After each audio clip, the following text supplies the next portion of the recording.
The Stop Killing Games initiative, I didn't really pay close attention to, but I mean, they are killing games. It's true. It's capitalism that's killing games. And I assume the Stop Killing Games initiative is about like that. Maybe. I don't know. It's about IP retention. Okay. It's a valid initiative, but I don't know why people care about them so much. Yeah, I think the initiative in and of itself is more important than if you want me to like look into that. I would say that the Stop Killing Games initiative, I'm not too familiar with it, but if it's a consumer rights initiative, then I'm on board with it. It's great. Sounds fantastic. He just became a lolcow for other streamers. Yeah, I think there's like a lot of people that get in the crosshairs of like some of these classic streamers, and then it's pretty hard to navigate in that space after you get in the crosshairs. Like there's hundreds of random guys online that are just like Pyre Software, thousands even. It's gamer drama pervert content. Yeah, I think so. I could look into the Stop Killing Games initiative though. That sounds like something I'd be on board with, if that makes sense. One dude made one video a day for the last 3 weeks about the same thing, lol. Wait, really? You don't care about the initiative? You hate gaming? Be honest. What is this? Stop Killing Games. Stop Killing Games, a consumer movement started the challenge the legality of publishers destroying video games they have sold to customers. Yeah, this is ridiculous. Wait, is this about not allowing... Is this about how since we've moved into digital copies that like nascent games that are not updated any longer get destroyed? Yeah, I don't know why anyone would be against this, okay? It is ridiculous. I am a big advocate for, maybe because I'm a boomer, but I'm already a big advocate for hard copies regardless. It is crazy that a lot of the movement towards digital has allowed these corporations to basically go, yeah, you don't have this game anymore. And not only do you not have this game anymore in your library, even though you paid for it, it's just like, we're taking it away. We're going to take away this game from your library without telling you. It's like, can you imagine? You go to the store, you buy a copy, you buy a Game Boy, and you buy a copy of like Pokemon, okay? You buy a Game Boy, you buy a copy of Pokemon, and then later down the line, Nintendo sends assassins to your house to steal the copy of Pokemon from your house. Past a certain point, Nintendo's like, hey, guess what, dude? No, it's not yours anymore. The reason why I'm using Nintendo as an example is because they are the company that would do that. If given the opportunity, they would do that. Game Boy, really showing your vintage, old man? No, the reason why I'm saying Game Boy and the reason why I'm saying Pokemon is because, like, it's old enough. Do you understand? It's old enough that they can, that it's like, it's done. It's older.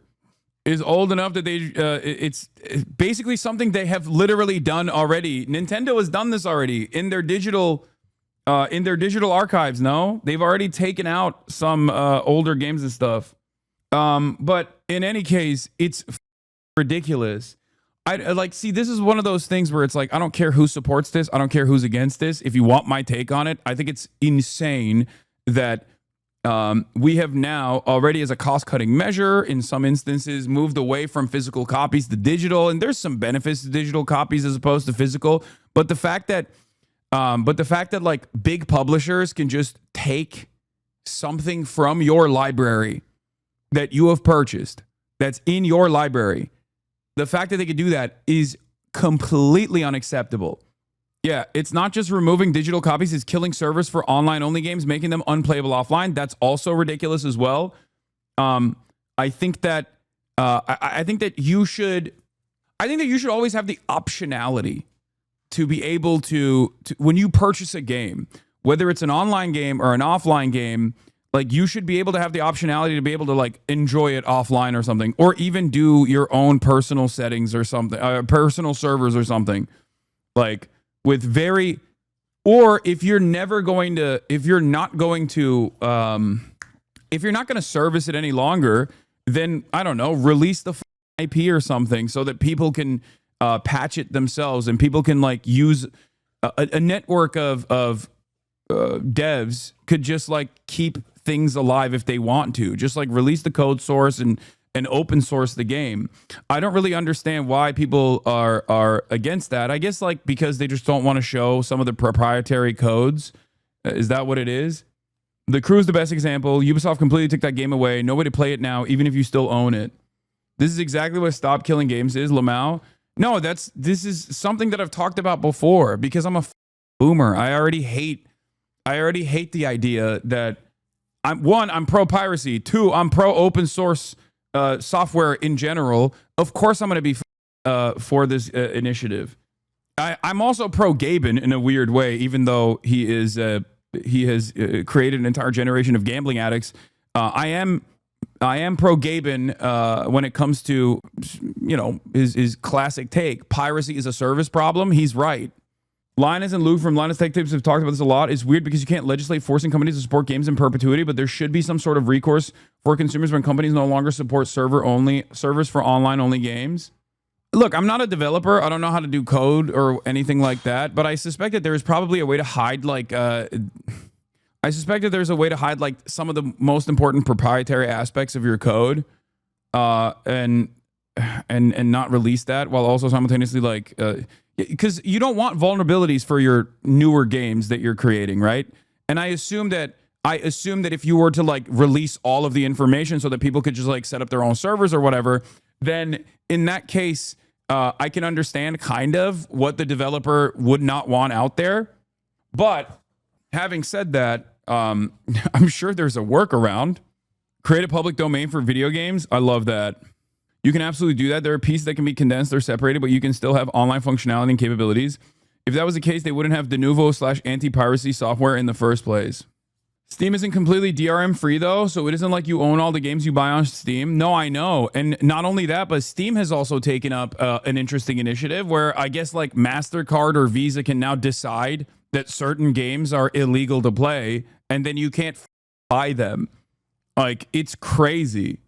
That is also crazy. And I know there's some freak-ass games out there, but that should be up to the discretion of Steam in and of itself, and not the discretion of your credit card company. What do you mean? To be fair, it was gross games. No, I know that. I'm not making a value judgment on the games themselves, okay? But I don't like the precedent. I do not like the precedent of MasterCard and Visa, which already are fairly restrictive in terms of payment processors. Like, this is something that sex workers talk about a lot. Part of the reason why sex workers were really on board with cryptocurrency from the jump was because MasterCard and Visa were like not allowing any sort of payments to be conducted that was sex work, even if it was legal sex work. And in many instances, it is legal sex work, and they still would not allow it to happen. So the idea that like a third party middleman that is a payment processor gets to dictate what you can and can't buy is kind of crazy, especially without any sort of legislation, especially without like any sort of argument as to why they're doing this. You know what I mean? And considering that it's like an insane precedent, you could just like add whatever the you decide on there as a game or as a thing that you're purchasing that they don't want you to purchase. What capitals would say no to all that money law? It's actually crazy how much the Steam payment processor thing is similar to Trump's immigration policy, starting on a false pretense to eventually gain more control to do crazier things. Oh, yeah. Apparently, Visa/MasterCard were lobbied by an Australian Christian group. That is the least surprising thing I've ever heard. Almost all of these initiatives, like anti-porn initiatives, fun fact, are like 90% of anti-porn initiatives in this country are started off by Mormon advocacy groups that actually hide that they're Mormon advocacy groups by using like Scientific Happiness Foundation or whatever, or the Secular Science Foundation, but it's usually just still Mormons. A lot of the anti-porn laws come from the Christian right movement, and the same goes for stuff like this as well. They've been pressured by right-wing Puritan evangelists, which are already gearing up to also include games with any LGBT teams. Yeah, which is ironic because a lot of these guys who are like, oh, don't take away my weird porn games, right, are also the same guys that are right-wing themselves. And they are the same guys who constantly complain about like gay shit in video games. And it's weird because, like, on the one hand, the entry point for a lot of these like puritanical right-wing Christian groups is going to be banning like the weird games that they like, while simultaneously the ultimate goal that they have is to ban, you know, LGBT in any video game, ultimately, to say, oh, well, you know, we have to, this is also gross. This is also moral decay. So then what? Do they turn around and go, no, actually, this is just like they're destroying, what is it? Sweet Baby Inc. So they're based now. So the puritanical right-wing Christian nationalist advocacy groups are now good because they don't like homosexuals in video games. Anyway, we moved on from stop killing games now to the other Steam thing. But remember, in most circumstances, the I'll know it when I see it method, which is unironically something that the Supreme Court has put in their decision when talking about obscenity laws and restricting First Amendment artistic expression, it's kind of the best policy to go along with the I'll know it when I see it policy. Because, like, ultimately, curbing artistic expression is not good. It's not a good thing at all, especially considering that virtually every single new wave of art has always come with a lot of resistance. People have immediately said, this is degenerate, this is morally perverse, you shouldn't do this, every single time. And then we take it for granted years later down the line. If you know anything about art history, you will realize that every single new meta in art has come along and people have literally said the exact same shit. Where it's like, whoa, whoa, whoa, you can't do this. This is completely unacceptable. This is moral decay. And then we just take it for granted. So, you know, it's not great. Yeah, here it is. Australian anti-porn group claims responsibility for Steam's new censorship rules and victory against porn-sick, brain-rotted pedo gamer fetishists, and things only get weirder from there. Collective Shout, an Australian anti-pornography group, has claimed credit for Steam's recent removal of a large number of sexually explicit games and new stricter moderation guidelines regarding such material. In a statement to PC Gamer, Valve cited pressure from payment processors like credit card companies and PayPal for the move, while Collective Shout touted its open letter and consumer campaign targeted payment processors for inciting that pressure. This was first reported by Waypoint, which has since pulled its 2 articles on the subject without explanation. The article's author, Anna Valens, has alleged that Vice's parent company, Savage Ventures, removed the articles due to concerns over their controversial content rather than any error in the reporting. Collective Shout began in 2009, co-founded by self-described pro-life feminist Melinda Tankard Reyes. Collective Shout describes itself as a grassroots campaigning movement against the objectification of women and sexualization of girls in media, advertising, and popular culture. To date, it has been involved in unsuccessful efforts to ban Snoop Dogg and Eminem from Australia, a successful 2015 campaign to prevent Tyler, the Creator, from touring Australia, a successful 2015 campaign to pressure Target and Kmart. Unc, why'd you download the accent? I'm sorry, because she's Australian, all right? To stop selling Grand Theft Auto 5 in Australia. A petition to ban the game No Mercy from sale, which ultimately led to the developers pulling it from Steam. An unsuccessful petition to ban Detroit Become Human from sale in Australia. So here's the thing, okay? Have you noticed? Or nor, have you noticed something here? That's ridiculous. They have ridiculous ass demands. They're just trying to get whatever they can. Do you understand? What do you mean Detroit Become Human? What the because it's cringe? Is that what it is? You don't like that it's cringe? Detroit Become Human is a like not so subtle allegory about racism. That's it. It has messianic imagery. Oh, that's why. Nice. On July 7th, Collective Shout shared an update on his NoMercyChange.org campaign, calling on supports to email payment processors, including PayPal, MasterCard, Visa, and Discover, to demand that they cut ties with Steam and itch.io over hundreds of rape, incest, and child abuse games. This was followed by an open letter from Collective Shout asking that they immediately cease processing payments on Steam and itch.io and any other platforms hosting similar games. So like there's some validity, but the reason why they're doing this is not a decent reason. Okay. And of course, when they get any kind of W, they just expand on it and they go crazy over it. Here's Moist video on this. There's huge censorship going on in gaming right now. I'm sure a lot of you saw Steam a few days back announced that hundreds of games have been pulled from their catalog because of the efforts of a group known as Collective Shout. Collective Shout is an organization that has been forcing payment processors to bully platforms into removing games they deem unfit for sale due to the themes around them. And for Steam's case, they targeted hundreds of adult games that featured like rape and incest. And a lot of people were pumping their fist like, yeah, that's good. How could you possibly be mad at that? Less degeneracy and disgusting shit on the platform. This is a big W across the board. It's not censorship if it's things I don't like being taken down. Obviously, like every weapon out there, this is only going to be used for good. Clearly, they're only going to use this power to take down very bad, gross things, which is the most low IQ take you could ever have. Collective Shout, just yesterday, has now also gone after itch.io, and they have removed every single not suitable for work game from their platform. Not just rape and incest games, all adult games. We have de-indexed all adult NSFW content from our browse and search pages. We understand this action is sudden and disruptive, and we are truly sorry for the frustration and confusion caused by this change. Recently, we came under scrutiny from our payment processors regarding the nature of some content hosted on itch.io. Due to a game titled No Mercy, which was temporarily available on itch.io before being banned back in April, the organization Collective Shout launched a campaign against Steam and itch.io directing concerns to our payment processors about the nature of certain content found on both platforms. So this is the playbook here. Collective Shout is a very powerful organization who somehow has a lot of leverage on payment processors. I don't know if they're just over there giving them perpetual wet willies or they got some serious dirt on like the upper echelon elites in the food chain at the payment processors. No, it's none of those things.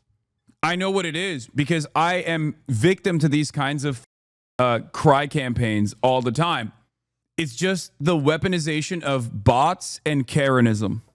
The power that email campaigns hold in the minds of the boomers is so crazy. And considering that all of these companies have 50-year-olds in positions of power, 50-year-old plus people in positions of power, they get like 10, 15 emails directly to their email inbox from people that are turning around and just like straightforwardly sometimes lying about or sometimes making a valid complaint. Okay. It freaks them the out. Okay. Companies do not understand how this kind of messaging campaign works. Like they don't get that like the people behind it might be insane. The people behind it might have alternative reasons. Like or nefarious purpose here. Like they just don't have any capacity. Do not look up No Mercy. No. I understand. No Mercy is like a valid one. But make no mistake, just because No Mercy is like a valid thing to complain about does not mean that like Grand Theft Auto 5 is a valid complaint or Detroit Become Human is a valid complaint. These guys don't actually tackle this kind of stuff from a framework of like honesty, morality, or any sort of like real reason. They'll just go after edge cases like No Mercy that are, within the confines of reason to get banned, to demand banning. Okay. But their goal is to basically take out anything. Like their goal is to basically take out anything they possibly can. It's to get your foot in the door so that you have a strong foothold and you get a couple scalps, and then you can expand on that. You can continue doing these sorts of messaging campaigns. And then there's there's obviously like a lot of media coverage around it. I mean, Charlie knows who this company is. You know what I mean? Charlie knows who this group is. That means that they have successfully gotten a bunch of scalps and now are seen as like a powerful entity. Now corporations will be more afraid of this group. Now there will be more people who are like-minded who will join the efforts of this group. Okay? What the fuck is No Mercy? I think it's like a rape game. Like it's literally a video game that's like promoting rape and incestual rape and pedophilia, things like that. It's like gross.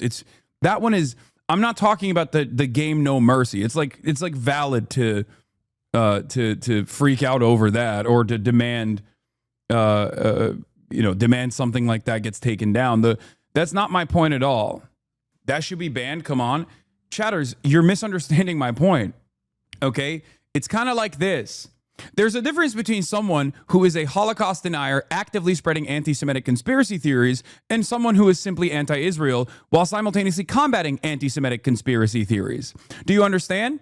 When companies that are supposed to be tasked with like this kind of sanitation do not actually take the necessary steps to be as careful as they possibly can be, and as a matter of fact, weaponize allegations of anti-Semitism, all of a sudden, you basically have diluted you've diluted the issue. It no longer has the same level of power. At first, it will be powerful. At first, companies will get scared, and then eventually it'll go back to complete free speech regardless, like maximalist free speech positions regardless, because you've already lost the plot. You've done it too much. Later in the video, Charlie thinks there's a feminist group because they wrap their messaging around protecting women. Yeah, it is pretty nefarious. It is pretty nefarious that these guys will also say like, "Oh, we're doing this to protect women," when in fact it's like a very clearly a right-wing, a right-wing Christian advocacy group. It's not. It's like TERFs and SWERFs that say that they're feminists and that's why they're anti-sex work from a feminist position, or they're anti-trans from a feminist position. It's just it's an obfuscation that some people find themselves swept away by. This is the lady, Australian political activist, writer, speaker, media commentator. She describes herself as an advocate for women and girls and is a pro-life feminist. Her campaigns to ban X-rated films have gained national attention in Australia. Tancred Rice is a founder of Collective Shout, a nonprofit organization best known for leading a successful campaign to block the artist Tyler the Creator from touring in Australia due to lyrics considered misogynistic, as well as the removal of multiple Steam games alleged to have depicted rape incidents and child abuse, which journalistic investigations found also include non-pornographic games containing LGBT themes. There it is. There's a weird handshake that takes place here with like right-wing gamers who want to play like the rape games and get mad and say this is a First Amendment violation, but then also hate gay themes in the games, which Melissa Tancred Rice also hates. As a matter of fact, I would go so far as to say that Melissa Tancred is using the understandable position of trying to get these like, incestuous pedophilic rape games banned to get a foothold, to create a precedent, to show that she is capable of doing that so she can literally ban the gay games. Yeah, that specific game is already banned on itch.io. The pressure still forced them to delist every single NSFW thing on their website. This doesn't only affect things that one person thinks are objectionable. Yeah. Tancred Rice was born in Mildura, Victoria. She completed her secondary education in Mildura High School and then studied journalism at the Royal Melbourne Institute of Technology. She took up cadetship at the Sunraysia Daily, where she worked from 1983 to 1987. As a recipient of the Rotary Foundation Scholarship, she furthered her studies in journalism at the California State University, Long Beach, during 1987 and 1988. The loony left, or no, the loony left is at it again. Anyway, event Inspiring Christian Series. In 2009, Tancred Rice spoke at a forum called Event Inspiring Christian Series in the Belconnen Baptist Church on behalf of Sheridan Voisey. Yeah, Tancred Rice was on the founding committee of Carinya House for Mothers and Babies and supported accommodation and outreach service for women facing pregnancy without support, and Erin House transition housing for women post-birth. She worked as a consultant for NGOs with a focus on global poverty, including World Vision Australia. Tancred Rice is a contributing editor for 5 books published by Duffy and Snellgrove. Works co-authored. In response to criticism and racist views are pro-life and thus she can't be a feminist. She self-described radical feminist publishers at SpinFX Press, defended Rice feminism as authentic. SpinFX Press held anti-trans events. Of course they did. Yep. Women's Forum Australia is a conservative think tank established in 2005 with the aim of influencing research and policy-related work to affect the social, economic, and health of Australian women.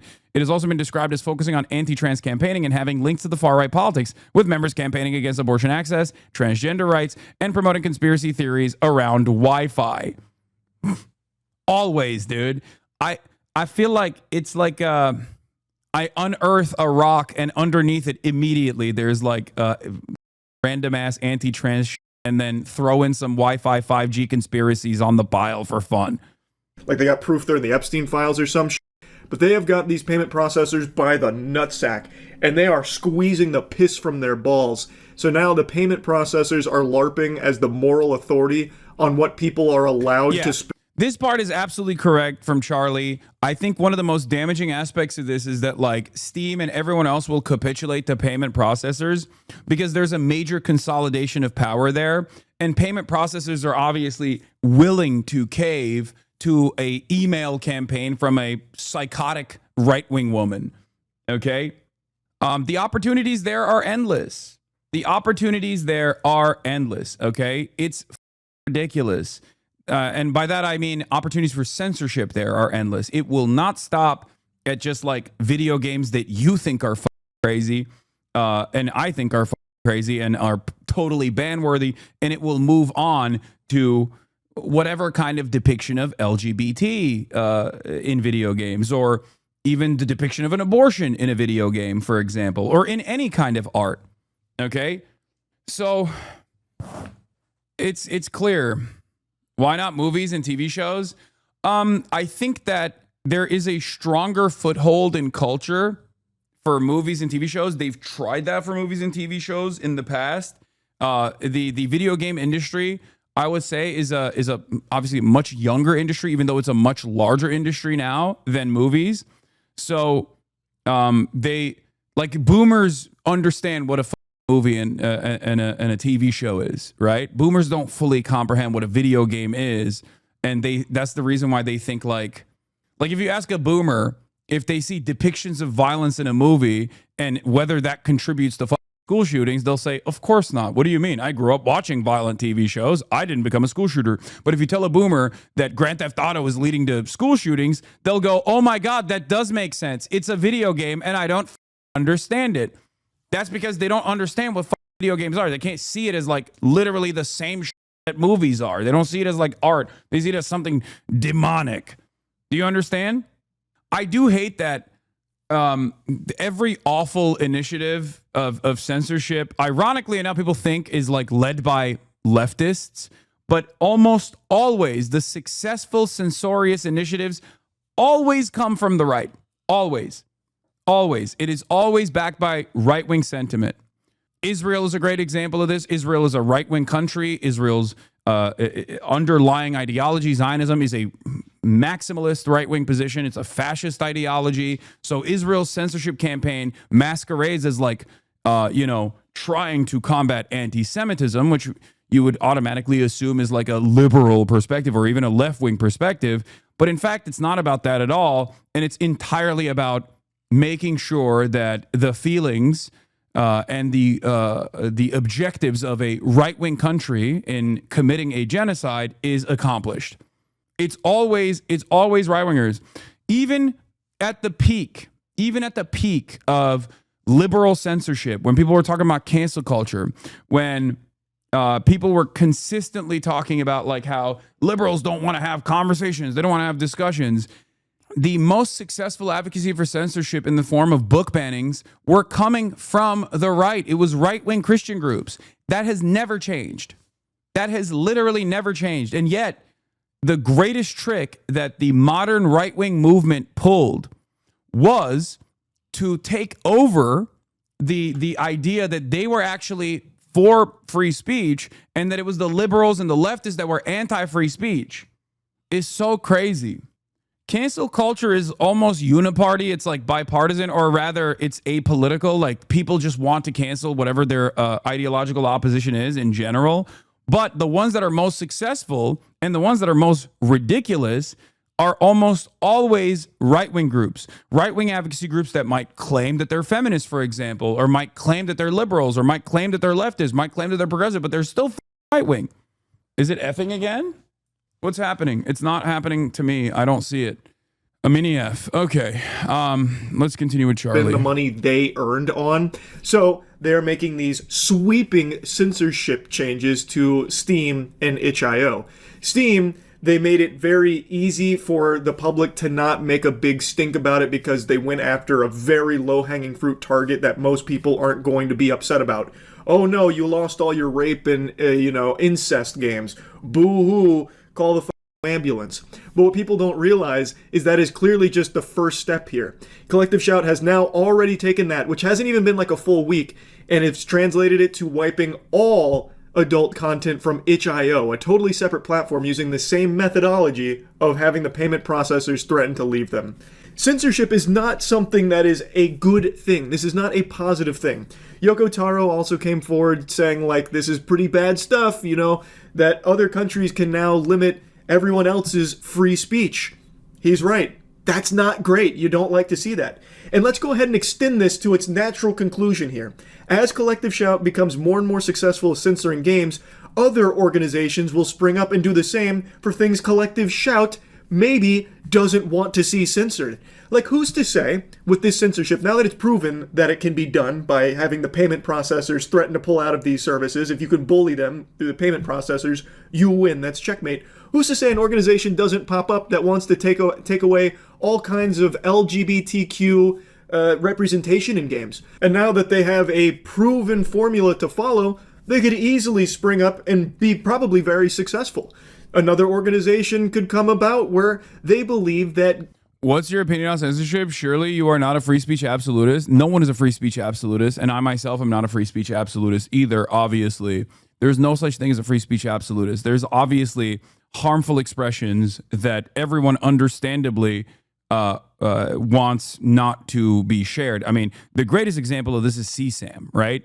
CSAM is universally considered not protected by free speech. Defamation is another one, right? Like, there are very few free speech maximalists. Even in the United States of America, there are limitations to your speech, okay? Not being able to yell fire in a crowded movie theater, for example, right? Like, that's the most common one that people use, or death threats and things like that. There's no such thing as like a complete maximalist free speech position. America, on the other hand, given its hegemonic superpower status, is the most expansive when it comes to lack of restrictions.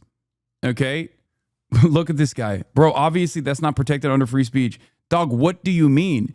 Your free speech maximalism is not real for this reason.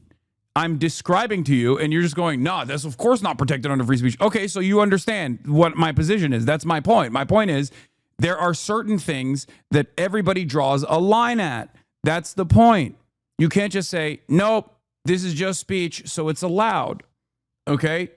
In terms of the Constitution, I just described to you the American free speech boundaries that are constitutionally protected, okay? And even said that there is still speech in the United States of America, despite the fact that it is the most expansive free speech protections afforded. Gave you the reason as to why it's the most expansive, because it's the hegemonic superpower, so it doesn't have any sort of like censorship fears that like countries that are under the thumb of America might have. Okay, and yet even then there are understandably some limitations to said speech. It's that chatter says that, but CSAM has literally only been not free speech for under 50 years. So the point is, everyone has like understandable limitations for it. Okay, everyone has understandable limitations for it. But I think the moment that it like enters limitation of artistic expression that like one advocacy group has decided is like inappropriate, it gets into tricky territory. And in that circumstance, it should be handled by the third party, the private entity that is involved in making sure that certain kinds of content are not allowed on their platform, and rather, instead, in this story, it is being controlled by a couple payment processors, and that is very scary. A couple payment processors in a place like Australia get enough stink associated with like one game or a bunch of different games, and then all of a sudden they take that pressure because they have unimaginable power. Again, corporate consolidation is the problem here. Corporate consolidation creates this environment where three payment processors can basically take out whatever the they want from the rotation. They can just like go to another private company like Steam or itch.io or whatever and say, if you don't take this, we are no longer going to process payments from you. Okay? You cannot make money anymore. It's like Swift. It's like the power that America has in terms of global commerce, because everything is traded on the dollar. America could just like shut off the faucet like that if they choose to do so. That's why it's the hegemonic superpower. It's almost like sanctions out of nowhere. Imagine if the Japanese censorship was what ruled the world. Yeah. Personally, I just don't like any control being used by payment processors. I would rather have government agencies and oversight or other actual institutions rather than a payment processor. I don't like private corporations having that much power over people's money. Yes, private corporations, private multinational corporations that get influenced by a foreign country's advocacy group, like a NGO in a foreign nation, are now making global decisions.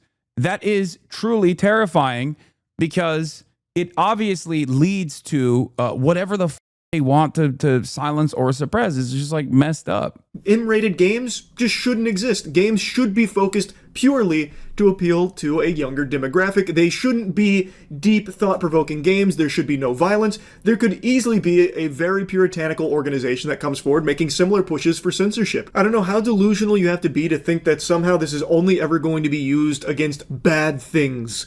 It's not. And it's already extending way beyond what it started with for Collective Shout. They started with a very easy win on a genre of games that most people aren't really going to miss. And they have already extended that to just broad adult content from another platform, itch.io.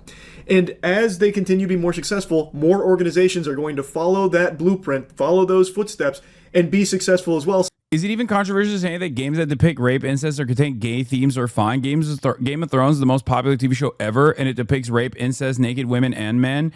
Yeah, within moderation. If Game of Thrones literally was exclusively about raping whoever you want and doing incest and pedophilia, then obviously Game of Thrones would also probably be banned for good reason. Okay, because if we're comparing Game of Thrones to the game Mercy, then yeah, it's not even in the same wavelength there. You see what I mean? That's why I said the most appropriate term here, the most appropriate way to analyze this is taking a case-by-case approach rather than a blanket censorship regime. Ironically enough, that's like really vague and it's left up to like individuals, and I totally understand why people go, wait a minute, that's not like well codified. But that is quite literally what the Supreme Court in the United States decided when it came down to obscenity that goes beyond a certain obscenity that goes beyond depiction. Okay, that is beyond the pale, that is inappropriate and should not be protected by the First Amendment protections. And I kind of understand why it has to be a case-by-case thing, because if you don't do that, then you can ban Game of Thrones, right? Like you cannot make a blanket ban on like this, because it will lead to heavy censorship. Censoring other things that maybe Collective Shout doesn't want to see censored. It's going to just be pandemonium, because it is clear now that these platforms are willing to go belly up, roll over, and suck the schmeat of the payment processing cartel that shackles them. These payment processing... Also, so much of this is still a problem born out of capitalism. Like, this is quite literally, this is private corporations making decisions about people's lives that they are not privy to. It's just patriots who all of a sudden care so like deeply about morality that you are might want to do to get these platforms to censor themselves at the behest of the organizations that are strong-arming them. This is why Hollywood made the rating system R versus PG, decided on a case-by-case, nuanced review, industry standard. Exactly. There needs to be, and there is that. There is that. There is a industry standard for gaming as well. It's absurd. And it doesn't stop there. If you do any amount of research on Collective Shout, you'll see that it's not just like adult games. They also went after Detroit Become Human and Grand Theft Auto 5 for absolutely outlandish reasons. Like, this is actual horse hockey. Yeah, if you describe most people's favorite movies by just bad stuff in this uncharitable way, free of context, you'd ban almost everything. Context is so important in art. And also, you gotta kind of let some crazy slide. You know what I mean? Like, you gotta let some crazy slide. Is his art. At the end of the day, you have to let some crazy slide. It's the reason why I say that is because, like, there's that classic George Santos conversation that he had. Who was he having it with? I think it was like with Gianmarco maybe, or someone else, where George Santos was asked, like, oh, did you know that there's like a book in school where there's like depictions of murder and depictions of rape and depictions of incest, like, is really up? And George Santos is like, yeah, they should ban it. And then he goes, yeah, that's the Bible.